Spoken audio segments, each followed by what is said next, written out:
हेड़ो अज ताई को बार भी के अमड़ जड़ो ना है हेड़ो अज ताई को बार भी के अमड़ जड़ो ना है बिन जहानन जो सरदार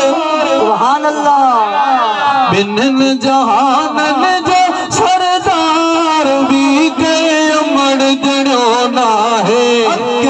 हेड़ो अज ताई को बार भी के अमड़ जड़ो ना है हेड़ो अज ताई को बार भी के अमड़ जड़ो ना है आमिना बीबी अजे घर आयो वारे वाग सगो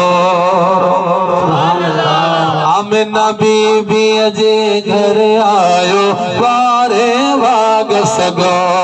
रो हमद पढ़ी प्या लोडन जैजो पूरा मल कहंदो रो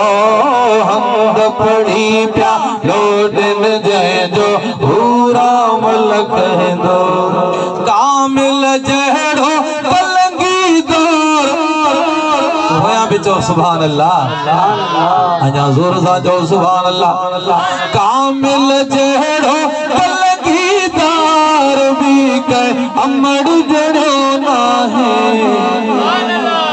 हेड़ो अज ताई को बार भी के अमड़ जड़ो ना है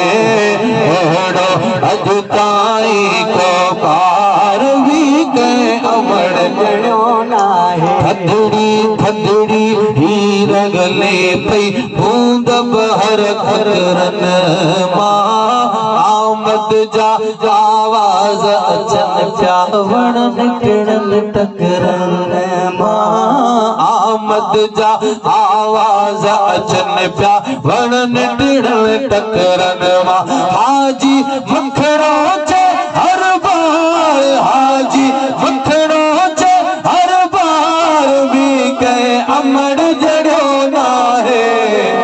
हेड़ो अज ताई को बार भी के अमड़ जड़ो ना है हुजूर जो नालो मोहम्मद केॾो प्यारो आ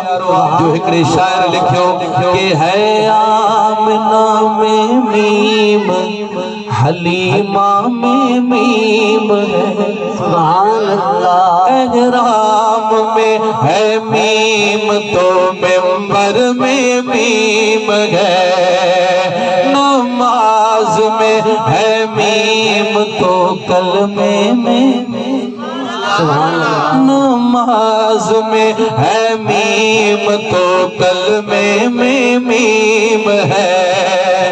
मुझ में अगर गए मीम तो तुम में भी मीम है